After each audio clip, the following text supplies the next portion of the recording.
Sherzod aka lekin realniy bugun ot bozor qilasiz. Xudo xolasa. Assalomu alaykum.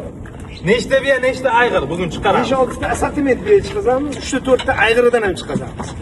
Bugun 3-mart 2026-yil Sherzod aka fermalariga kelganmiz. Xudo xohlasa assortiment bomba. Videoni oxirigacha ko'ringlar, oxirida vaqti dodalardan qo'yamiz. Sherzod aka assortiment biyalardan boshlaymiz bo'lmasa. Birinchi mana shu bolaligi. Bolaligi bo'yini balandligi taxminan 1.74 atrofida. Ikkinchi qoringa hozir qisib. Yoshi 6 yashar dokumentlar bilan 6 oylik bolasi. Bolasi ham urg'och. Bolasi ham urg'och. Narxi aka. Narxini 15 ming dollar ona bolasi. Danchak biya. Danchak biya. Bo'yi 1.70 atrofida, yoshi mana tepasida Taurusi ham turibdi. 18.09 turibdimi? 18.09. 18.09. Tayyor ayg'irga xohlagan ayg'irga qo'ysa bo'ladi. Tanijoni sog'. Narxi.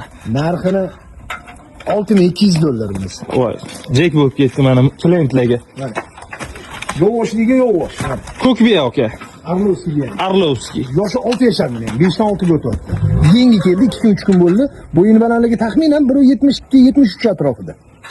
Tayyor bu ham ayg'ir. Bu ham ayg'irga tayyor. 6.5 ming dollar. 6300 dollar, yana kami. Kami ham bor. Ganover.